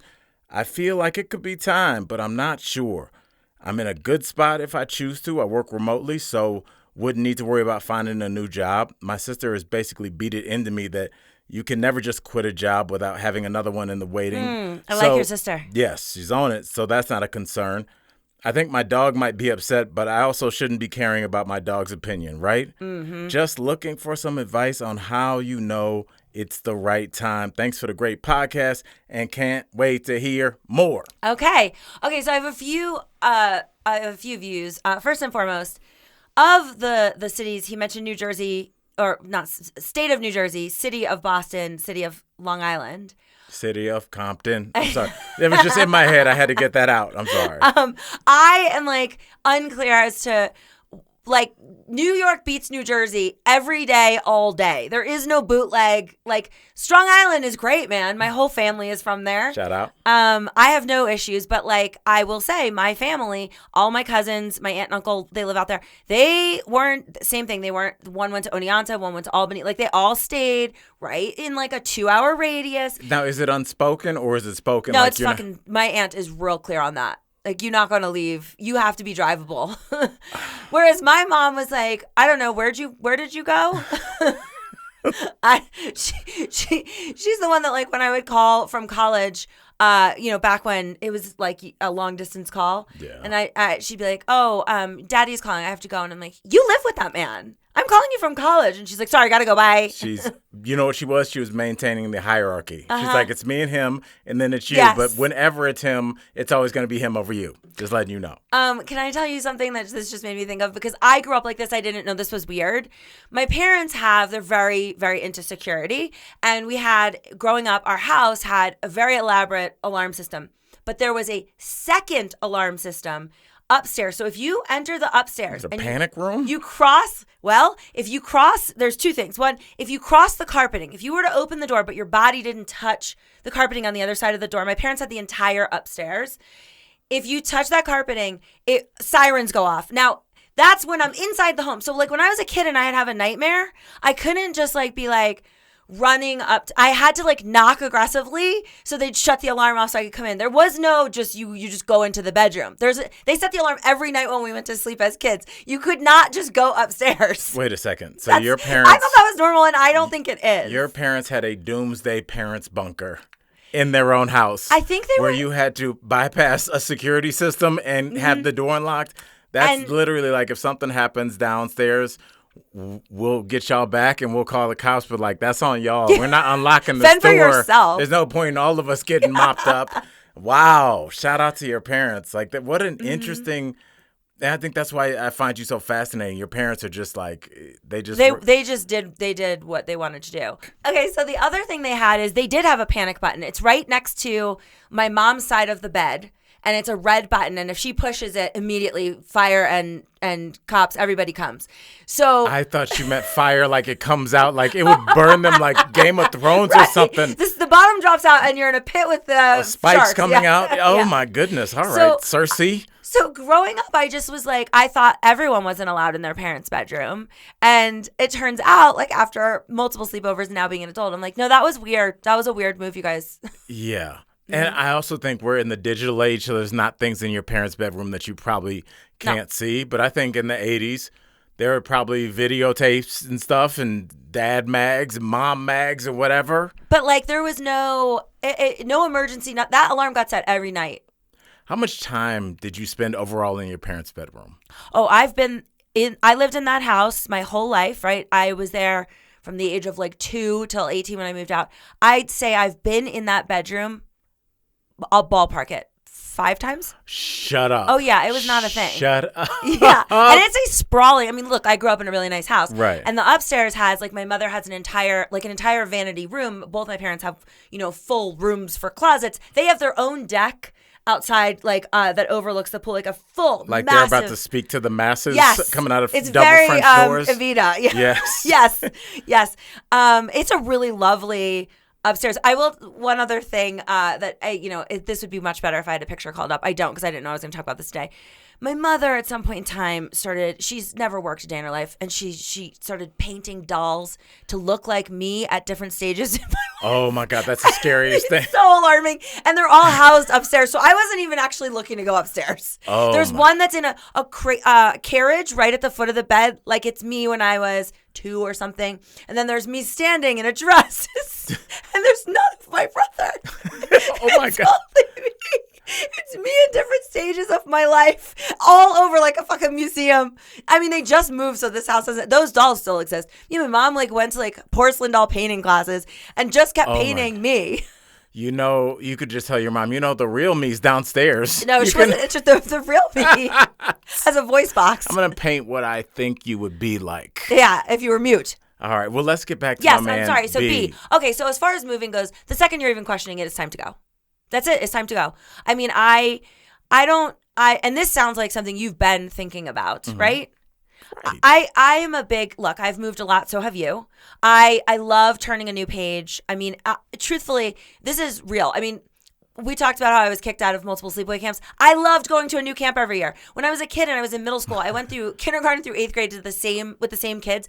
I begged to go to a new high school where I didn't know anyone. I love new shit. Right. I love everything about changing the whole algorithm. I'm lucky I was born without regret. So like I never feel like, oh, maybe I shouldn't have. It does not occur to me.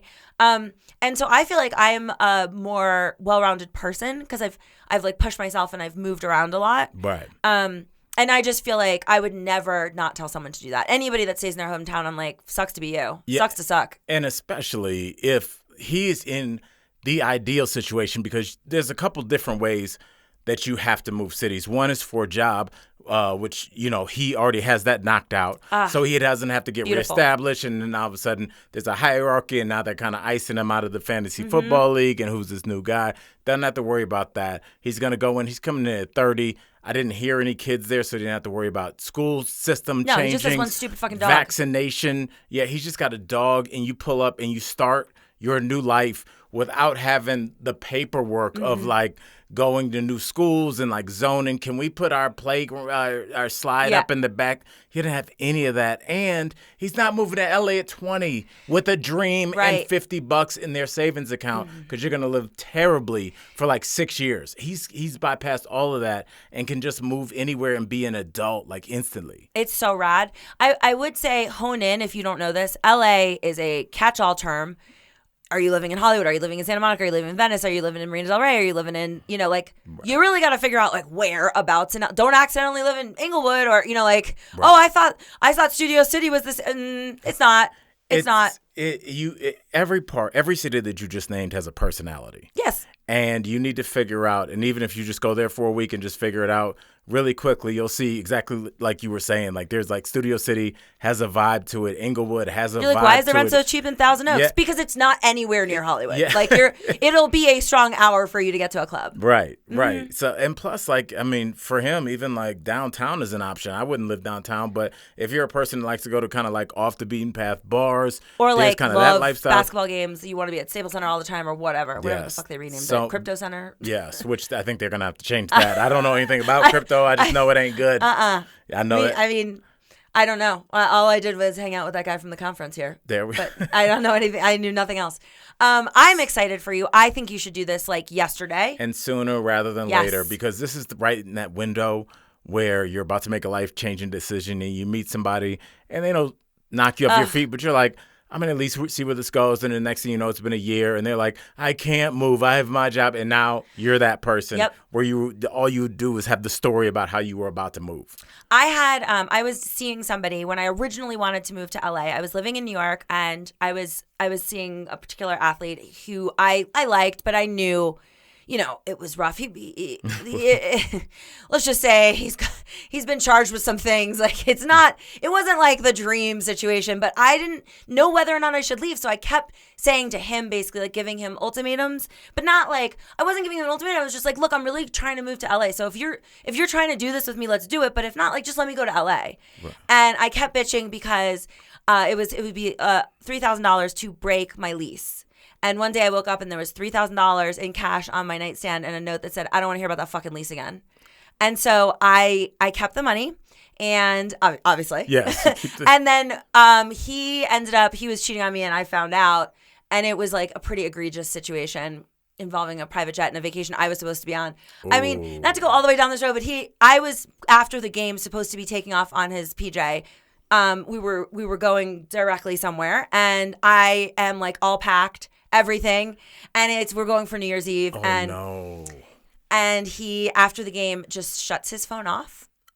Yeah, and I'm freaking out. And it's like I'm hysterically crying, and like I call Richard. I also call my best friend Joyce, and I am taking bikinis out of the suitcase, and then he resurrects like a week later. He's like, it was so crazy, like. My ex-wife, like, she stole my phone, and then da-da-da-da-da. Well, as it turns out, the resort he went to, by chance, I had another friend who's an actress who's there and saw him and reported it. Oh, that's it was a really so rough dirty. pill to swallow. Because, again, but, like, thankfully, my ass got that $3,000 so that when I decided, because I put in for a transfer with my company, like, the next week. And then as soon as I was able to go, I just broke my lease and used the $3,000. That's so. But you see, I'm not the kind of person really that would stay for a dude. It's just this was right. I was 27 and it was an extreme scenario. What we're saying is just bounce. That's just been the thing with me. Is just I just left. I mean, I kind of moved for work, but you just go. It'll be fine. Yeah, start your new life. Break whatever you think you have patterns right now, dog. and you go to kind of the same coffee shop, you go to kind of the same bar, do the kind of the same thing, go into a new city, everything will be brand new, it'll bring new thoughts. It's a no-brainer. And I'm like, not for nothing. I lived for 8 years in New York in the same goddamn 400 square foot apartment. I looked at the same fucking walls. Like you're saying, I had to smell the same pizza place downstairs that I never went to. I went to that same Fitzgerald's pub, like, same shit. And it's like, you would be surprised what a renewal it is. Absolutely. You need it. And plus it's a new chapter. No one wants to read the same chapter. All right. We're going to keep moving. We're going to do another email. Yes. I'm feeling we got to catch up. We have so many emails. Thank you guys so much. We appreciate y'all straight up. Okay. This one comes in from RC. It says, "Hi, Corinne and Al. I'm a longtime Corinne podcast listener. Yay. Liked her for her and then went back to watch her on Survivor. I want to hear Corinne's brutally honest, confident, self-serving advice to push me to take a leap of faith and bet on myself once and for all. Nothing can be said here to offend me. Al and Corinne, how would you tell a narcissist, sociopath boss who is also an in-law that you are sick of the toxic environment that is his company without him, ruining my professional reputation? So how do I tell him his company sucks? I can't be too sweet because there's a lot of crap that I need to get out of my system, but I can't be too blunt or he will never pay me the thousands he owes me and will ruin my reputation both in the business and with my partner's family. This situation has been bad in all caps, so much so that I could make a limited series here. HBO, if you want if you want to compete with Inventing Anna, give me a call. This sounds crazy. Okay, all right. So this is hard for me because I obviously can give brutal advice here, but I am a very professional person in general, and I usually, because I understand. Listen, I went on a reality show where half of America, if not more, decided they hated me, right? Someone set up a website that if you could find me and punch me in the face, they'd give you $5,000. People really fucking didn't like me. I shouldn't have done that. But that's okay because it was reality TV. But when it comes to the corporate world, I only do things the right way through the right channels, because if even one person hates me that works in my industry or thinks I'm inept or I wronged, and they are servicing that information over and over and over again to anyone that, somebody who feels attacked, especially in a position of power, they can blackball you. And so I generally try and look at, when I'm looking at work stuff, despite the fact that this is a mix because this is apparently also an in-law, which is wild. That's a huge mix. It feels to me again, this coming from someone who no one has married, I feel like that would be Thanksgiving table, dude, are you kidding with this? I feel like you'd be able to, because it's not just a professional relationship. It's somebody that you are intermingling with. Let me ask you this. Before I even get close to my advice, I want to pick your brain on this. Do you think she should tell her partner? Oh, I feel like she probably has. But I don't see, she didn't say it's my mother-in-law. It sounds like it could be his uncle, or it's not feel like it's not, she would have said it's not a direct mother-in-law, father-in-law. Yeah. So I guess my advice, and this is not the most colorful advice, but I would exhaust the normal channels of going through HR, of trying to get, and also it never helps when you're looking at it from a work standpoint, it never helps to be emotional. Facts are not feelings. Or feelings are not facts. You took the words out of my mouth. Yeah. Preach. Yeah. So you need to, on this date, at this time, this email went out. Here's a highlight of this email. This is an inappropriate way to speak to, you need hard evidence, and you go to the person at HR and you present all of this. And my guess is, if this person is so narcissistic and toxic, they can deliver this anonymously, and it could have come from anyone because this person's a douchebag. Oh, right?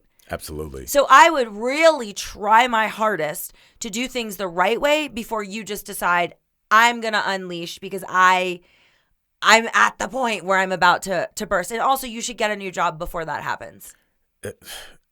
We were talking not too long ago about how we just became such fast friends. And it's because I relate to your thinking so much so that that is exactly what I was going to say. I learned from a friend that worked in HR. Any words that are emotional it's a tick against you. If I come in and Corinne is mean to me, she's staring at me. You have to like say if you think Corinne is drunk at work, you say she appeared, intoxicated. Yeah, and she appeared staggering on her speech, and her speech was slurred. You make sure that everything is professional so that it doesn't seem personal. So that was just great advice. I have nothing else to add. I would caution you that the small amount of joy you will get out of reading this motherfucker the riot act is not worth Doesn't help.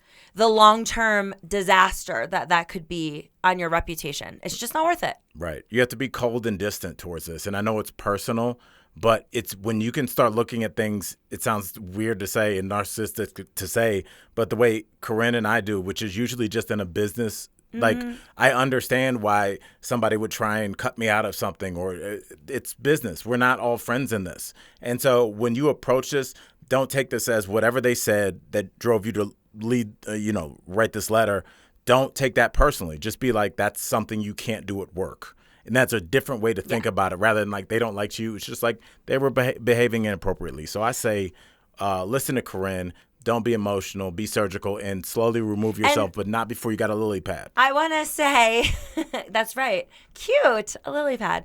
I want to say that, just for the record, 99.9% of the time, you're going to go to HR with this information. They're going to go to him with this information, and fucking jack shit's going to get done. You just need to get a different job. But if you want him to be, told off, like in some capacity, put in his place or reprimanded, or somebody has to confront him, that's the way you do it. But don't hope that, he's probably not losing his job. Yeah. Or her. I don't know if it's a girl or not. It's not going to happen, but at least you put it down and you let the world know.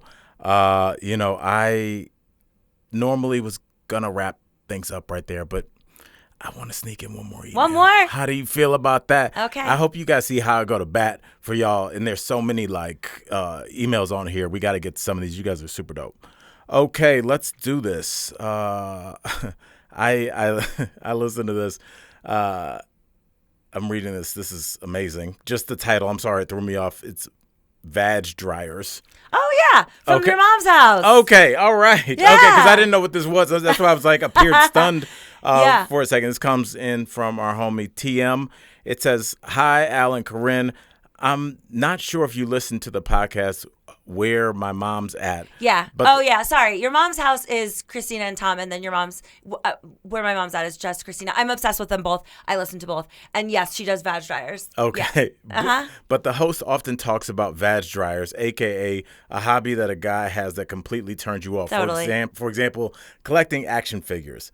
I know Corinne's requirement is usually just be tall, but I would like to know if there's a hobby a guy could have that would turn Corinne off, even if he is tall. And maybe for you, Al, you can let us know what a dick limper is, or something. Or something. All right. So you go first. What's something worse than action figures? Well, there's nothing worse than that. Although I'll just tell again. I'm gonna stop saying I'm not I'm just gonna say names. So I don't fucking care. This person I don't talk to anymore. But there was a time that I was friends with a bunch of New York Rangers, and I became friends with Danny Blackburn, who was like one of the youngest, if not the youngest, goalies ever, and he was on the Rangers. Sweet kid. I went to his house for the first time. He was really young. Like I want to say he was maybe 18. Like he was young. And he had a place at Trump Towers, and it was two bedrooms. Saying, for the record, like when you throw 18 out there, you don't want the word maybe associated with it. Okay. No, I was thinking he could have been 19. Okay, there we go. But he was like the youngest goalie ever to have been in the league at the time. I do not keep up with hockey. So I was dating somebody else on the Rangers, and I was just friends with him. He's just one of the players. So we go to his house, and it's my first time and the guy that I was dating's first time going to his house. And it's a 2-bedroom in Trump Towers. Trump Towers, as you can imagine, is really beautiful and amazing. And the second bedroom, the door is closed, and I was like, "Oh, is this your guest room?" I open it, and there was there's no furniture in the room. It's just a full fucking train set with working that you can make a fire go off, and then it goes under the bridge, and I was like, "Whoa, dude. Whoa." That was the first, how I spent my first $1 million. Yes. Oh my God. Yeah. I was like, you know what you don't do is pay for the extra bedroom at Trump Towers for your train set. Do you put on a little striped cap, Danny? I mean, this wasn't a train he could ride on or anything. He was just standing in a room, empty with a train. And there was extreme detail in this train set.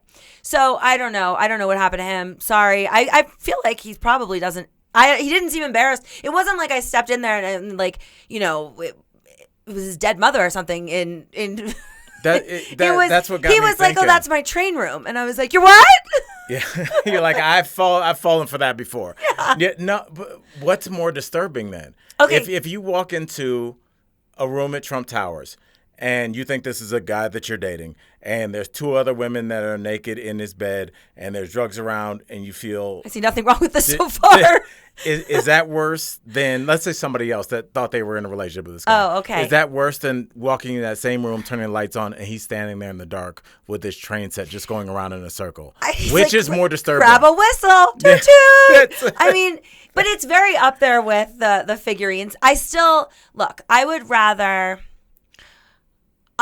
rather almost anything else than the train room. But that isn't where I was going. I just thought of it because you said figurines, and I was like, oh yeah, this happened, and this was. I mean, look, I'm sure he got a ton of pussy, right? Like he was a kid on the Rangers. He had a fucking solid deal, millions. So thank you for this background into his career. Listen, guys. He got a ton, and he made a lot of money. Yeah, so what else do you want from me? And he's cute. Okay, that wasn't what I was going to say. This is the vag dryer that I encountered in very recent history. So I told you guys about being dumped for a bicycle. I dated a guy for a little while here. I mean, I'm going to say, let's say we went out maybe 5 or 6 times. And he was really into fly fishing. And I don't understand what the fucking point of you catch it and then you put it back. Maybe you take a stupid picture of it. And wait, you don't keep it? No, you don't keep it. Why? Because they're like little fish. Like they're not like, you're not getting fucking mahi-mahi. Like it's like a fish that like wouldn't be worth your time to scale and eat. Okay. And so, but it's this thing where people are really into fly fishing here. So when I met him, he had like his Instagram handle. This is actually one of 2 guys. His Instagram handle was insinuated that he was into fly fishing. I won't give it away, but it, Okay. So you would have to give it away for me to get any. I know. I know how you would insinuate fly fishing. Yeah. Whatever. Okay. So I knew he was really into fly fishing, but like I didn't see how that was going to affect me. So he doesn't even have a fucking boat. All right. No boat. He just takes his stupid car and then parks it and then stands in a creek and fly fishes. Stand fishing. Yeah. And so I'm really like not, but again, he was so handsome and I was like, whatever. It doesn't affect me. I guess that's what you like to do. However, here's the thing. He went every single day. I mean, we started dating. It was the weather. Obviously, it was warmer. Mm-hmm. Every single day. And then I would call. Is this the plot to Legends of the Fall? That's what it sounds like you're just making. And then Brad Pitt came out of a barn. No. Okay. No. He went every fucking day. I mean, every day with no exceptions to just stand in a goddamn creek and then not keep the fish. And he'd go by himself. It wasn't like there was a group or anything. And he would just like drink beers and like do this. He was basically sandbagging his job. He worked for like Monster Energy drink, okay, which is on brand here. The irony of drinking that fly fishing, and then I guess just taking his dick out and pissing whenever he wanted because that's what a creek is for. I mean, the whole thing sounded really boring to me, but nevertheless, by the way, I don't know if that's what a creek is for. Okay, I'd love to see you giving nature walks. All right, listen, kids, I'm gonna go. These are the ones you pee on. These are the ones you poop on. Don't get them mixed up. Right. Okay, so this is what ultimately did us in. I said to him, I was like, all right. I made us dinner reservations at 7:30, and he's like, okay. And this is still pandemic-y where we had to, you put your credit card down. We still have to do that in Denver. You put your credit card down, and if you don't show up, you have to pay $25 per person if you miss that reservation. Especially in my neighborhood, they do that a lot. So I was like, yeah. And he goes, so can I let you know, I'll let you know when I'm wrapping things up with fishing. And I was like, nah, dude, you go fishing by yourself. So you set an alarm on your little fucking watch and you make sure that you leave this stupid activity that you do for 4 or 5 hours a day. You leave so that you have enough time to wash up and get to dinner. Like, what do you mean? You're going to play it by ear? What the? This was so ridiculous to me. I couldn't do it. Vag dryer. Couldn't do it. Ridiculous. I wanted to kind of fight for my man, but like 4 or 5 hours a day of anything. I do have homegirls that talk about their men that play video games 4 or 5 hours. Yeah, that's awful. Like after work, it's like, bro, that's your girl then. Yeah. If you're rolling in the bedroom at 1 o'clock and you've been home since 7, I think that's a lot more common than at least I thought. However, I would assume, I mean, look, I this is me thinking outside the box. I have never, nor will I ever date someone that games. I assume you can press pause on that game and then come back to it. That has to be a thing, right? So to me, the whole thing with his stupid activity is it was an hour drive and there was no coming back to it. Like he couldn't have dinner with me and then go back to fly fishing. Yeah, and it just seems like he needs a woman. That's a farmer wants wife. But see, that's always my issue with that show. We interviewed, and I do assume that there are some people ready to make that change from city life to country life. Mm-hmm. It's a lot of people like that, but you have to be sure. Because I think it's romanticized. Yeah. Like, oh, it's me and my wife. We make eggs and they're fresh from the chickens and they're perfect. And the sunrise comes up and we have coffee and we live this country life. But that's like hard work too. And like, if you're going to be a person that like hangs out with a guy that fly fishes, you need to be out there too. Well, in order, if you want to be with him, if you want to connect. Oh, Al, I was like, look, I have done outdoorsy shit. Maybe I'm knocking this before I try it. Do you want to take me fly fishing? And he was like, I prefer it by myself. Okay. And then if I may, this was the final. So yes, I was pissed about this dinner reservation thing. He ended up making the reservation. He stays over. I'm already like heated and I'm like, yeah, he's really, really hot. And there's not that many men that look like him in Denver. He wasn't just Denver hot. He was hot, but like a loser, obviously. Like he had a kind of shitty job. He was living off of his ex for 7 years, who's like crazy wealthy. Anyways, this was the final straw. He had palimony? She was worth a lot of money. So she had multiple homes. And so he was living in her home. He had a full man cave, but it was all, he now lives in a 1-bedroom apartment that he rents. Like, he don't have any money. He just wrote that out till it just sputtered out. Yeah. Like, all right, I got to leave now. Interestingly, not to get too far in the weeds here, she was married publicly to somebody. And he was her not-so-secret boyfriend that lived with her for 7 years. But she didn't always live in this house. Like, she had multiple properties. They had a huge camper, like, all these things. Anyways, here's how this ended, because this is a perfect, I forgot this even happened. So he stays over, and in the morning, I have a 4-story townhouse. Flex, I know. Yes. It's a salt shaker, though. You could have just said townhouse, but you let the people know this is Mama's why. doing good here. No, this is why. So the top floor is the roof with the hot tub. The third floor is where I sleep, okay? The alarm system, it obviously, like where you turn it on and off is on the first floor when you enter. That's how alarms work. And the higher up you go, the less loud that siren is. Mm-hmm. That's why I'm telling you the stories. I wouldn't normally say that. So in the morning, I am ambient out, and By the way, could you leave any more clues for somebody planning to break into your place? Look, I leave the front door open. Security, I don't turn that on. What do you think I am now? No. I'm on so many drugs, you could clean me out. I wouldn't notice it. Matter of fact, I'd probably be on Ambien, so I'd tip you. Anyway, I'm a hard sleeper. Doors open. Yeah. So, okay, this is so wild. So all of a sudden, I basically come to, and he's standing over my bed. He's trying to wake me up, and he's like, I'm actually a light sleeper. It's just, we had been out drinking. I think he was trying to escape. He was trying to get the fuck out before I woke up. That's clearly what was happening. I didn't know that was going to happen, or that's what was going on when he like startles me. And then I faint, I hear the alarm, and I'm like, oh, but it's not so loud when you're further up the stairs. However, he's like, I was trying to leave. I set your alarm off. The police are on their way. I have to go now. Bye. Because the alarm had been going off. So my alarm talks to you. So after it was going off for a little while, and he's panicking. I don't know why. He doesn't know the code. I don't know what he thought he was going to do. It tells you the cops have been called. And that's when he was like, I have to tell her. And then he left. I never saw him again. I was going to say, because that was his worst fear. He's like, what if she kidnaps me and never lets me come back to the crick? And then he went there, and their alarm's going off. The cops are coming. Yeah. They're encircling him to make sure he stays at that 4-bedroom townhouse. That 4-floor townhouse. And I had to get charged for that. Like, what's the fee for that? Like $75? Yeah, it was low. It was like $100, I want to say. But you can't. You only get one freebie, and then you have to pay every time the cops get called and nothing's happening. So here's my next move. If that should happen again, I'm just going to break some shit and be like, somebody was here. Go. Yeah, I don't want to pay. Yeah. But yeah, this motherfucker set my alarm off, let it go on for long enough that they were called, and then peaced out and never, ever called me again. That whole time that alarm was going off, he's like, I'm missing some good sunrise fishing. You know, he just like, this is the best time. The trout are biting or whatever the hell is in a crick. I don't know if we're using crick right. I don't either at all. I don't know where you fly fish. But is there any way that you can check up on him and see if like he's still around? I mean, yeah, I could go to fucking whatever it was like.